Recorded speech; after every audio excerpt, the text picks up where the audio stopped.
रीवा जिले के जनेह थाना क्षेत्र में उस वक्त हड़कंप मच गया जब 27 दिसंबर को शौच क्रिया के लिए खेत पर गए किशोर पर एक खूंखार तेंदुए ने जानलेवा हमला कर दिया। हमले के वक्त पास ही खड़े अन्य लोगों ने जब किशोर को तेंदुए के चंगुल से छुड़ाने का प्रयास किया तो तेंदुए ने उन्हें भी घायल कर दिया। हमले के बाद तेंदुआ गांव में स्थित झाड़ियों के बीच छिप गया। स्थानीय लोगों ने घटना की सूचना पुलिस को दी। मौके पर वन विभाग और पुलिस की टीम पहुंची। सभी घायलों को इलाज के लिए अस्पताल भेजा गया और इसके बाद तेंदुए को पकड़ने के लिए उसकी खोज शुरू की गई, पर आज तक सफलता नहीं मिली। घटना रीवा जिले के त्योंथर स्थित जनेह थाना क्षेत्र अंतर्गत खातिलवार गांव के एमपी-यूपी बॉर्डर के समीप की है।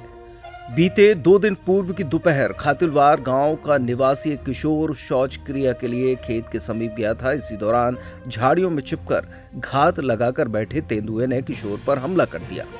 तेंदुए की गिरफ्त में फंसे किशोर को छुड़ाने के लिए जब आसपास के ग्रामीण गए तो उन पर भी हमला कर दिया। इस हमले में किशोर के अलावा 5 अन्य घायल हुए हैं। वहीं अभी तक तेंदुए के पकड़े नहीं जाने के बाद भाजपा के पूर्व विधायक श्यामलाल द्विवेदी ने खुद मौके पर जाल लेकर ग्रामीणों के साथ सर्चिंग की और कहा कि जब प्रशासन नाकाम है तो ग्रामीणों की विकराल समस्या सुनकर रहा नहीं गया और खुद हाथ में जाल लेकर तेंदुए को पकड़ने निकल पड़ा। अब ऐसे में सवाल ये उठता है कि जब भाजपा के ही पूर्व विधायक और वर्तमान में जिनकी सरकार है, प्रशासन उनकी ही नहीं सुन रहा, तो आप अंदाजा लगा सकते हैं कि किस तरीके से प्रशासनिक व्यवस्थाएं चल रही होंगी। ये इसलिए आवश्यकता पड़ी कि ये जो गरीब लोग खड़े हैं, कोल जात के हैं और इन्होंने हमारे साथ लोकतांत्रिक संग्राम में भाग लिया है। मैं भी एक सामान्य आदमी हूं, गरीब घर से हूं। जब मुझे अवसर मिला था, टिकट पार्टी ने मुझे, भाजपा ने दिया, ये सभी आदिवासी लोगों ने दिल खोल के मेरा साथ दिया, मुझे विधायक बनाया और मुझे मेरे सुख में दुख में साथ रहते हैं, संगठन के काम में साथ रहते हैं और जब इनके ऊपर कोई मुसीबत पड़ती है तो मैं हमेशा खड़ा रहता हूं।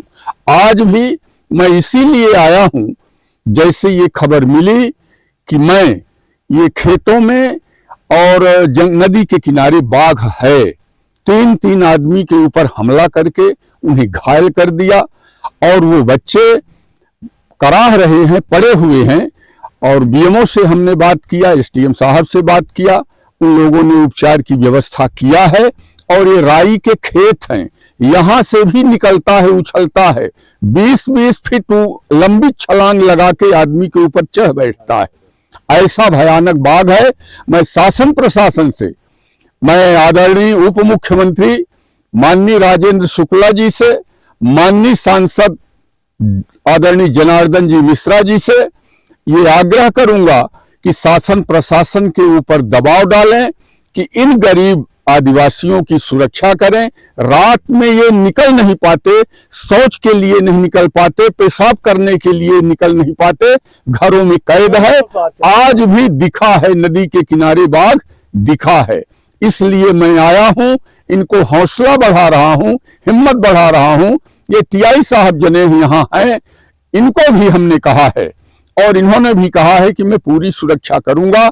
मैं कलेक्टर साहब से भी आग्रह करूंगा, एसपी साहब से आग्रह करूंगा, डीएफओ साहब से आग्रह करूंगा और शासन प्रशासन माननीय उप मुख्यमंत्री जी से, मुख्यमंत्री जी से कि ऐसे आधुनिक युग में ये बाघ गांव में आकर गरीबों को भक्षण करने पर तुला हुआ है, खाने के फिराक में है, तो इन गरीबों की सुरक्षा की जाए। इसलिए मैं यहाँ आया हूं, जरूरत पड़ेगी तो डेरा भी डाल के रहूंगा। कुल कितने लोगों पर हमला कर चुका है? यहाँ ये 5 लोगों के ऊपर हमला किया है।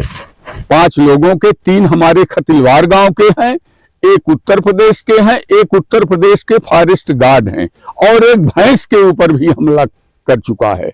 5 आदमी और एक जानवर के ऊपर हमला किया है। वो आदमखोर हो गया है। किसी भी क्षण औरत, मर्द, बच्चे खेतों खलिहानों में निकल रहे हैं, कभी भी हमला करके उनका भक्षण कर सकता है।